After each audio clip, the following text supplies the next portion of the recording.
Hey everyone, I'm going to show you how to add YouTube to desktop on Windows. So to start, go ahead and open any browser. So let's open up Chrome. Then from here, let's search for YouTube.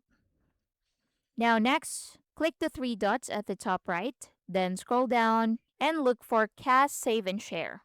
Then you'll see from the options install YouTube. So click on install YouTube, then click install once more and it will be installed.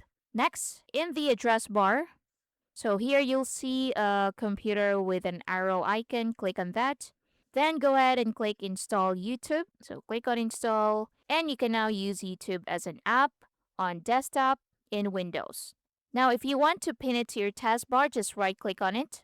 Then click pin to taskbar.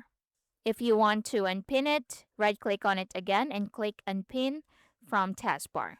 Now, if we're using Microsoft Edge, so go ahead and open Microsoft Edge, then search for YouTube. Now, once opened, click the three dots at the top right, then scroll down and look for more tools. Then from here, go to apps, then click install YouTube. Click install once more and just wait for it, and that's it. So you can sign into your YouTube account and use it as usual. And that's basically it. So that's how you can add YouTube to desktop on Windows. Thank you for watching.